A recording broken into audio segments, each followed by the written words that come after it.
Ya, kita mulai lagi. Suara saya masuk? Nggih, Bu, sampun. Oh ya, suara saya masuk ya, jelas ya. Kalau nggak jelas bilang.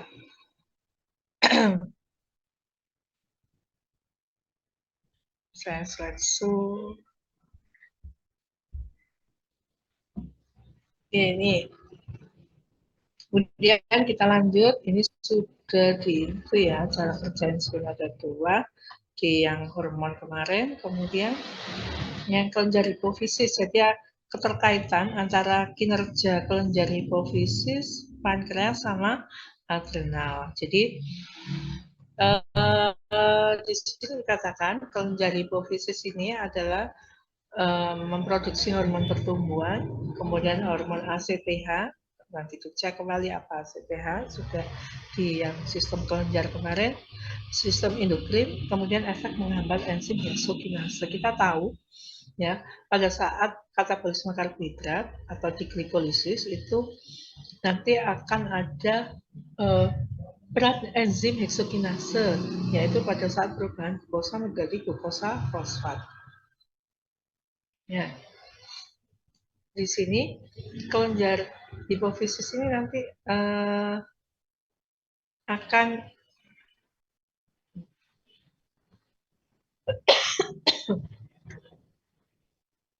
menghambat kinerja enzim heksokinase, artinya akan menghambat proses katabolisme, ya artinya apa, glukosa akan menumpuk. Nah, kalau kelenjar hipofisis ini bermasalah, maka nanti glukosa ini tidak bisa dirubah menjadi glukosa fosfat. Kemudian, namun apabila kelenjar hipofisis ini juga hiperaktif, menyebabkan juga terjadinya ini ya, diabetes, karena ya ini tadi menghambat enzim heksokinase. Padahal enzim heksokinase ini yang nantinya mengurai glukosa, ya, mengurai glukosa pada saat katabolisme. Kemudian kelenjar adrenal. Nah, di sini kita tahu gluconeogenesis yaitu perubahan bentuk protein menjadi karbohidrat atau produksi karbohidrat dari non-karbohidrat atau produksi glukosa dari non-karbohidrat, yaitu salah satunya dari protein.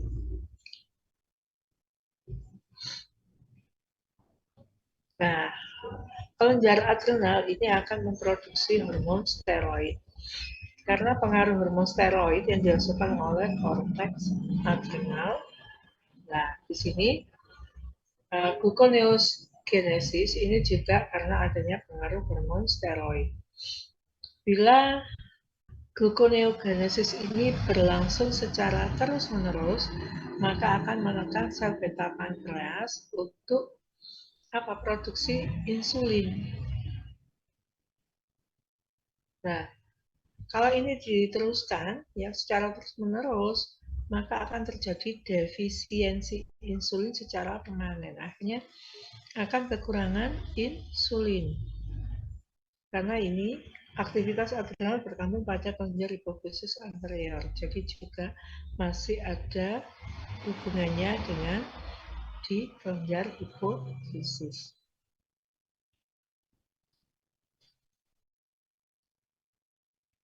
Kemudian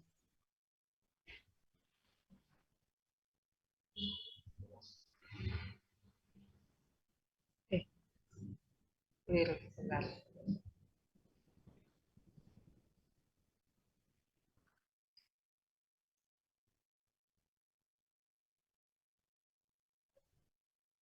Ya, komplikasi. Komplikasi untuk diabetes mellitus ini, komplikasi ini memang merupakan gangguan biokimia, cedera morfologik, sebenarnya tidak dapat untuk menegakkan diagnosis. Jadi misalkan seseorang itu karena terluka, kemudian berarti ini seseorang itu mengalami diabetes, itu tidak bisa langsung menjudge seperti itu. Nah, ini 20% penderita meninggal tidak menunjukkan bukti-bukti kelainan anatomik secara fisik. Ini komplikasi untuk diabetes. Untuk pankreas, seperempat penderita diabetes itu pankreasnya normal. Dan pada umumnya kerusakan pada sel beta itu ringan dan tidak mungkin menimbulkan gangguan produksi insulinnya. Jadi kalau sel betanya itu bagus, maka ini tidak mungkin mengganggu produksi insulin. Bila ada, maka ini adalah hyalinisasi, fibrosis, atau vakuolisasi hidrofik yang menyebabkan penimbunan glikogen. Nah, ini glikogen yang menumpuk, ya, ini juga tidak bagus. Jadi glikogen ini diproduksi pada saat glukosa fosfat yang berlebihan di dalam tubuh, sehingga glikogen ini akan menumpuk. Kemudian, nah, ketika komplikasi ya, pembuluh darah, bila gangguan metabolisme karbohidrat terlalu lama, jadi yang penderita diabetes yang tidak diobati, itu kan akhirnya dia akan menderita lama ya. Jadi memang kalau Anda memiliki keluarga atau Anda sendiri nanti mengalami diabetes mellitus, maka itu harus segera diobati. Jangan saya akan mengatur pola makan, ya kalau ingat tahu enggak ya, banyak tergoda biasanya itu, maka akan terjadi hiperglikemik yang menaun. Nah, ini maka akan berpengaruh pada otot, hati, jantung. Karena akan mengalami defisiensi ini glukosa. Karena glukosa tidak sampai ke otot, hati, dan jantung. Kemudian lemak dimobilisasi sebagai sumber tenaga. Karena glukosanya tidak bisa dialirkan ke sel-sel tersebut. Sehingga lemak dalam darah bertambah. Nah, kita tahu lemak itu kalau berlebihan, ya lemak itu akan berubah menjadi kolesterol. Dan kolesterol ini dalam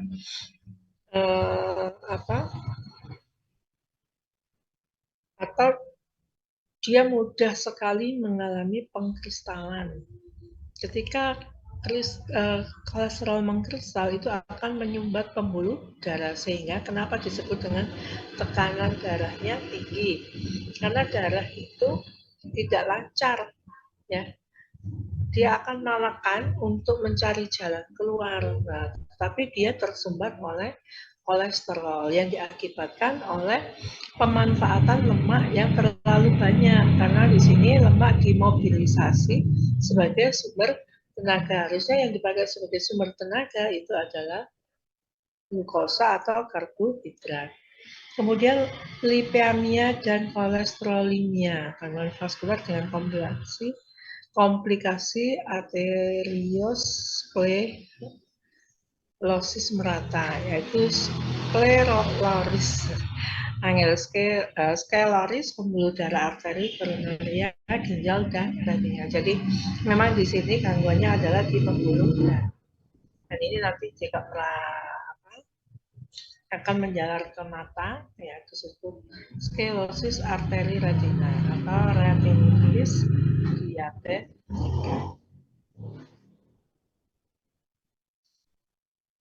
Yang berubah, pendarahan kecil-kecil tidak teratur, kemudian pelebaran pembuluh darah retina dan berpokoro, kemudian membentuk papilar membentuk mikroaneurisma. Dan ini efeknya adalah nanti bisa mengalami kebutaan. Muncul jantung itu mengalami sklerosis arteri koronaria, kemudian untuk ginjalnya terjadi kelainan degeneratif pada alat vaskuler glomeruler, tubular, kemudian juga akan mengalami pielonefritis akut maupun kronis. Kemudian untuk kulit, terjadi penimbunan lipid dalam makrofag pada dermis. Kulitnya akan berlekuk-lekuk ya. Susunan sarafnya juga ini pada saraf kepit dan kadang medula spinalis. Ini juga akan bermasalah. Jadi ada komplikasi untuk diabetes. Kemudian untuk di hati juga terjadi perlemakan karena pemanfaatan lemak yang berlebihan. Kemudian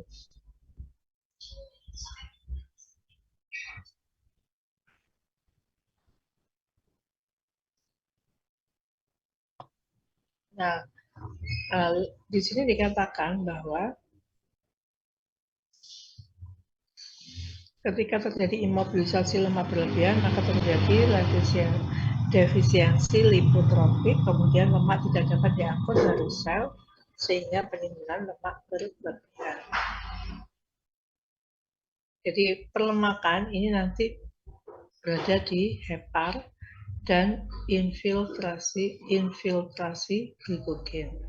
Kemudian secara klinis, ini secara klinis terjadi ya ketika sudah komplikasi terjadi polipagia. Tubuh tidak dapat memetabolisme karbohidrat yang dimakan, sehingga penderita ini nanti akan merasa kelaparan secara terus-menerus sehingga dia memicu banyak makan. Kemudian polidipsia, yaitu glukosuria, diuresis osmotik, karena menyebabkan penderita banyak minum. Kemudian poliuria, yaitu glikosuria, yaitu diuresis osmotik, penderita akhirnya mengalami banyak kencing. Ini jadi kalau sudah banyak kencing, kemudian banyak minum, biasanya minumnya itu nggak mau yang biasa-biasa, mintanya yang apa? Karena dia merasa kehausan yang sangat, sehingga si penderita ini inginnya minum es. Nah itu biasanya ya orang yang kena diabetes ya. Sudah makannya merasa nggak kenyang, kemudian kehausan yang sangat, kemudian ini banyak kencing. Semoga kita semuanya bisa terhindar. Makanya ya makan dan minumlah jangan berlebihan. Kalau punya lebih maka harus dibagi dengan orang lain. Kemudian hipoglikemia ini yang kekurangan gula, hipo ya, sering ditemukan pada keadaan akibat pemakaian insulin berlebihan pada diabetes. Kemudian pada pengobatan psikosis dengan shock hipoglikemik. Kemudian akibat pembentukan insulin berlebihan pada tumor pankreas dan sel beta. Jadi hipo artinya gulanya kekurangan di dalam darah ini kita nggak perlu. Nah, kita lihat ketika menggunakan insulin berlebihan maka semua gula, jadi gula itu sampai tidak ada di dalam pembuluh darah itu juga nggak bagus karena efek tumor, ada yang tumor itu berarti kan selnya itu kan tidak normal ya, sehingga dia akan memproduksi insulin secara berlebihan oleh sel beta.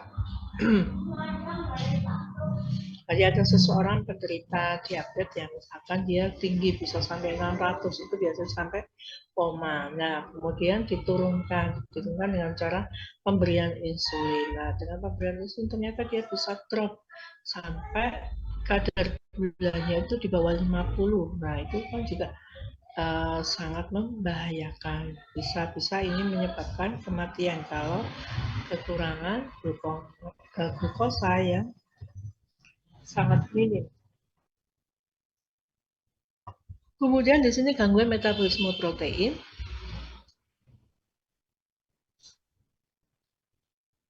Kalau penyakit akibat kelebihan protein tidak ada. Kenapa? Karena untuk kelebihan protein nanti ketika metabolisme kita itu ada protein yang berlebih, maka dia akan dibuang bersama urin. Jadi tidak sampai kelebihan di dalam tubuh kita tidak sampai mengalami kelebihan protein. Yang ada adalah defisiensi protein atau kekurangan protein. Nah, ini terjadi pada saat pemasukan protein kekurangan sehingga menyebabkan kekurangan kalori, asam amino, mineral, dan faktor lipotropik. Yang akibatnya pertumbuhan tubuh menjadi berkurang. Jadi kalau Anda misalkan ya, Anda melihat seseorang itu tidak setinggi orang tuanya, ya. Ini bisa jadi karena yang dilihat jangan menyalahkan orang tua dulu atau karena ada kromosom yang apa yang ya yang mengakibatkan itu dia di susunan kromosom yang apa sehingga dia tidak sama dengan orang tuanya. Nah di sini tapi yang biasanya yang sangat berefek itu adalah di pertumbuhan tubuh. Ketika kekurangan seseorang mungkin tidak suka susu, tidak suka daging, hanya maunya ya makan nasi dengan kerupuk. Ada nggak yang pernah tahu seperti itu? Ada ya. Sehingga dia kekurangan protein. Ini juga ada di daerah Pacitan dulu, tapi sekarang sudah enggak. Dulu di awal tahun 2000-an itu masih ada di daerah terpencil di Pacitan. Itu di situ memang ada komunitas UIN di sana melakukan pengabdian. Dari di sana itu orang-orangnya itu berternak ya. Jadi mereka di sana itu sangat kekurangan air sehingga tidak bisa bercocok tanam, hanya bisa berternak ayam, kambing, dan seperti itu. Kemudian hasil dari ternak ini tidak dikonsumsi sendiri karena mereka gunakan untuk menukarkan dengan bahan pokok, misalkan beras, gitu ya. Jadi mereka bisa produksi telur, bisa produksi daging ayam atau kambing, tapi tidak untuk konsumsi, tapi digunakan untuk sebagai mata pencarian untuk mencari uang dan untuk ditukarkan bahan makanan pokok lainnya seperti gula, minyak, beras ya, sehingga di sana itu banyak orang kerdil. Nah, disinyalir di situ karena mereka kekurangan konsumsi protein. Misalnya nanti kalau Anda punya itu ya, perhatikan konsumsi proteinnya. Jadi, kalau kelebihan protein itu tidak ada penyakit yang disebabkan oleh kelebihan protein karena protein yang berlebih dalam tubuh akan keluar dengan sendirinya. Tapi yang ada adalah defisiensi protein. Maka diperhatikan ini nanti browsing aja mana makanan yang banyak mengandung protein. Ya mungkin Anda sudah paham. Ya dari susu, dari telur, dari daging, dan lain sebagainya. Sehingga apabila penderita ini mengalami kekurangan akan menyebabkan penyakit infeksi atau menjadi berat, kemudian luka sukar sembuh dan mudah terserang penyakit hati akibat kekurangan faktor lipoprofit. Makanya ketika seseorang itu habis operasi ya, itu disarankan untuk mengkonsumsi protein tinggi. Ya, minum susu atau ada mungkin Anda pernah mendengar mengkonsumsi ikan gabus ya atau minyaknya ya itu supaya luka habis operasi itu segera sembuh karena itu ya kayak apa protein supaya lukanya cepat menutup.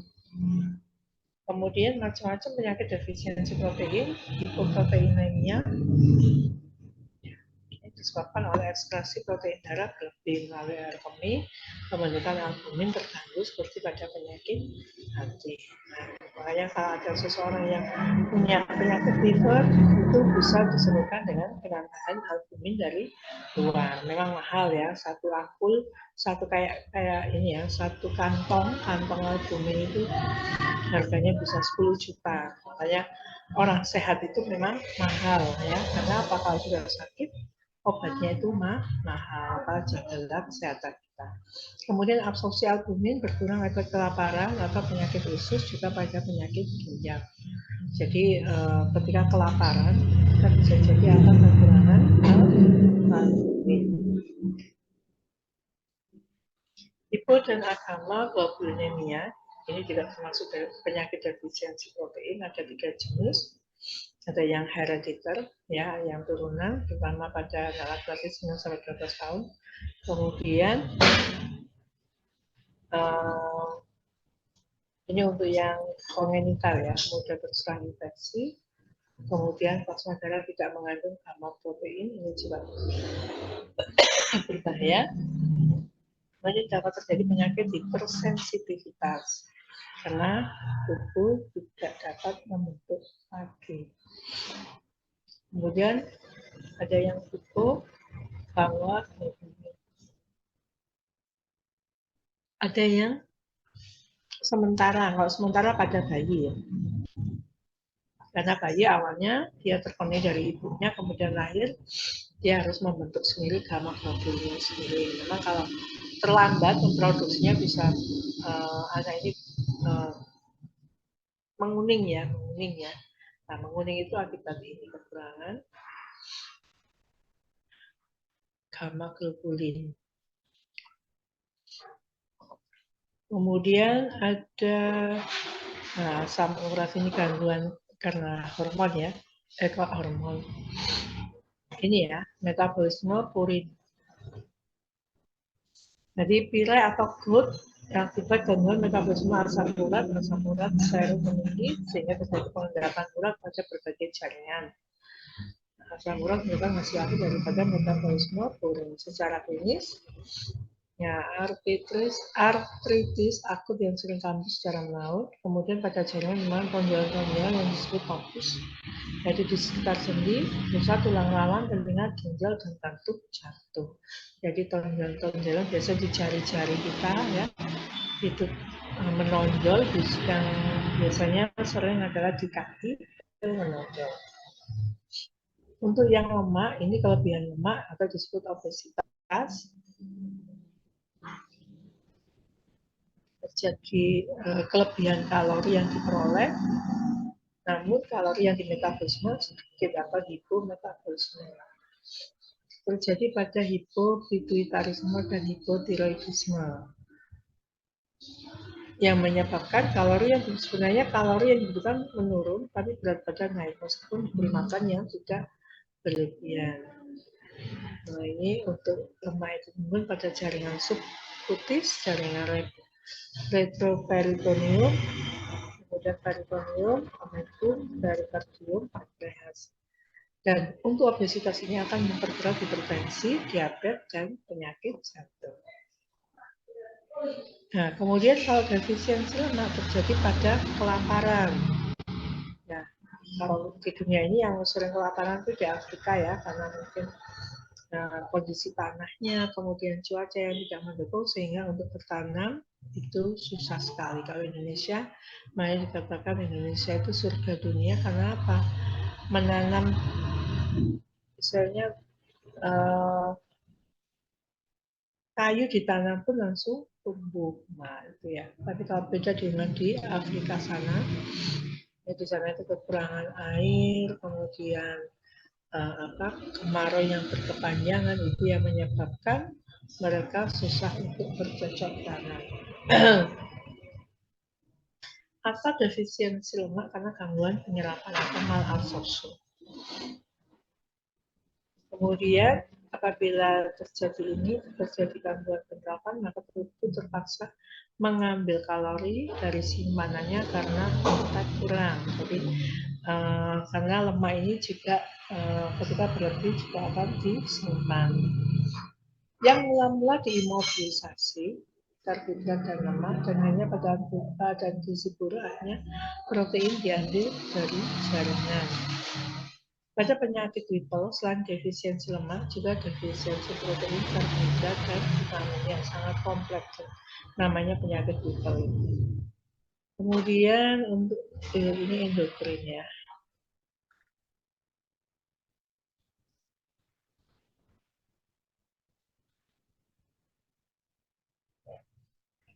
Nah,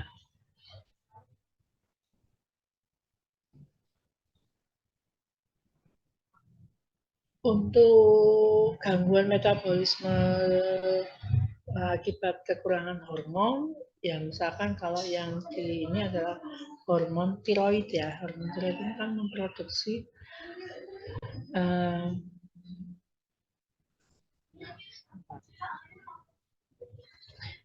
di sini dia kalau di keterangan PPT yang sebelumnya dia akan mengatur penyerapan kalsium dan fosfat. Nah di sini keterangannya untuk gangguan metabolisme, khususnya di produksi hormon yang produksi oleh protein tiroid. Yodium merupakan absorpsi dari saluran pencernaan sebagai yodida. Tiroid mempunyai kemampuan untuk menarik yodida kemudian dikonsentrasi. Terampingkan yaitu mempertahankan yodida gradien melalui dinding sel antara plasma dan tiroid. Dan gradien ini dapat meningkatkan secara langsung melalui TSH atau tidak langsung melalui simpanan tiroid yang rendah.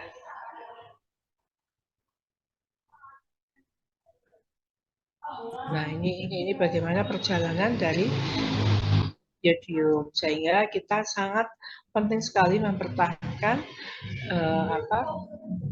kadar yodium dalam tubuh kita, terutama ketika kita mengkonsumsi garam, ya.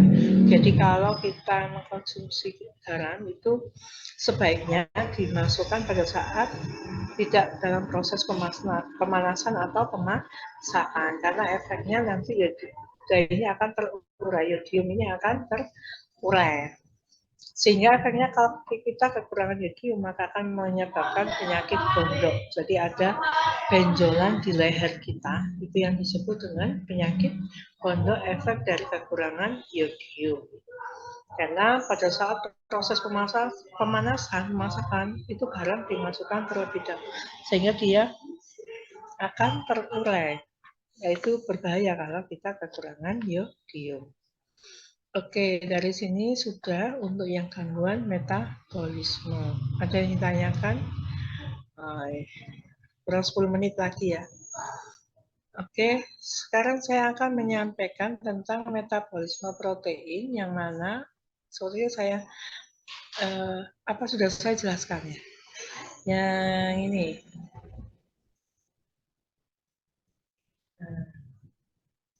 Biosintesa protein, bagaimana keterkaitan antara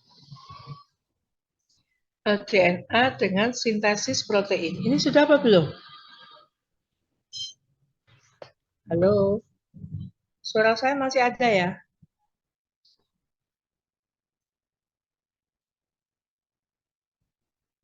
Halo? Tidur semua kah? Halo? On cam? Halo? Belum, Ibu, insya Allah. Hah? Sudah apa belum? Insya Belum ya? Allah belum, belum, Bu. Ya, bentar.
Lanjut sebentar untuk biosintesis protein, bagaimana keterkaitan antara susunan DNA kita terhadap pertumbuhan protein dalam tubuh kita. Jadi misalkan seseorang itu bagaimana rambutnya akan mengikuti rambut orang tua, model rambut orang tua, yaitu karena ini susunan DNA ini akan mempengaruhi proses sintesis protein. Ya, rambut kita itu juga protein yang tidak larut air. Protein itu ada larut air dan tidak larut air.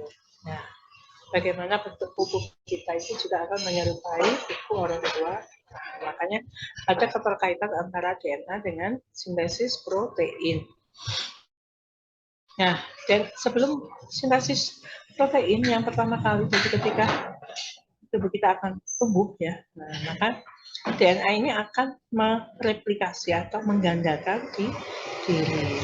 Nah, setelah pergandakan ya, kalau secara in vivo ini berada di inti sel, kalau secara in vitro kita bisa menggunakan mesin PCR ya, polymerase chain reaction, jadi reaksi penggandaan.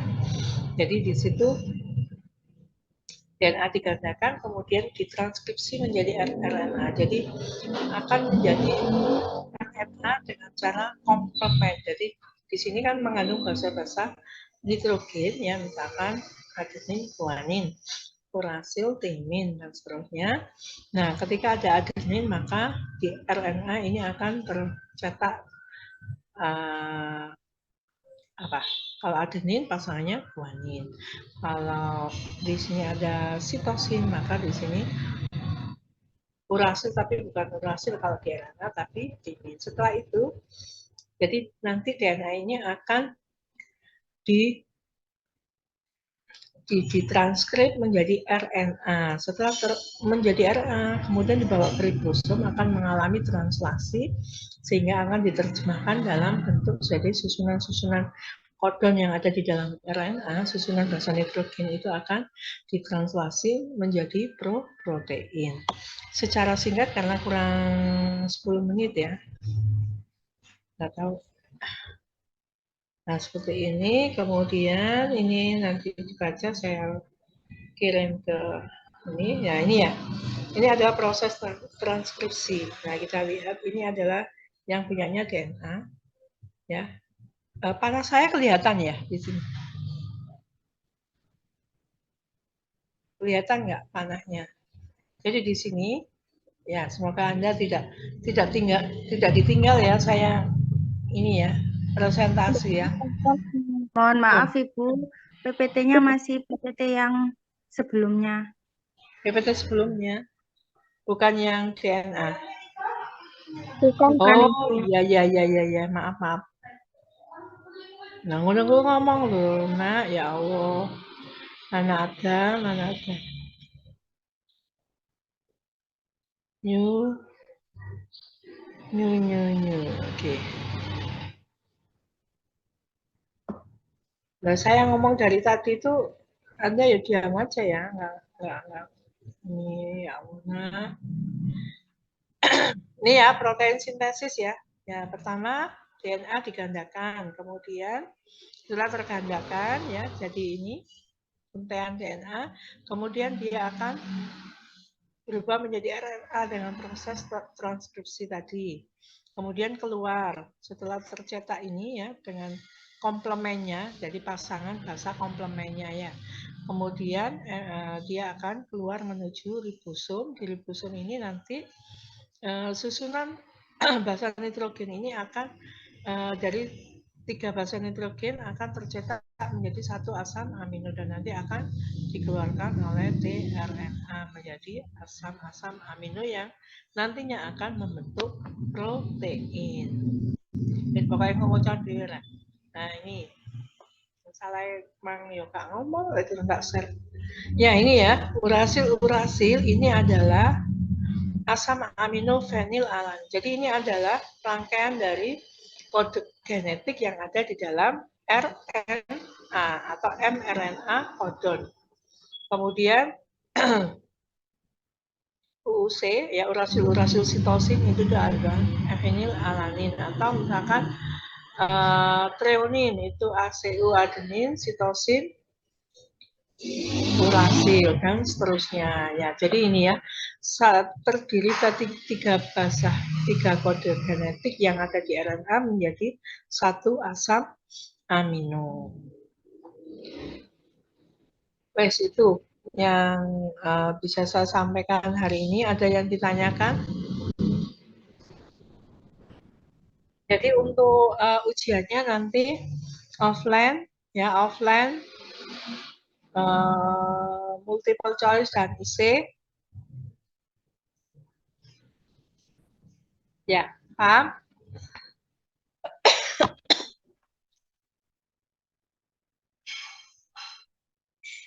Nggih, Bu.